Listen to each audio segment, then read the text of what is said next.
Last year's, my school held an English course for our students. The course started in July and was held every Saturday afternoon. At first, I was nervous because I thought it would be difficult, but the teacher made lessons fun and interesting. On the first day, we learned simple contribution in new vocabulary. We practiced with our classmates, played games, and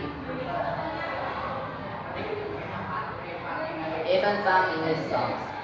Each week, we had different activities such as role plays, storytelling, and group discussion.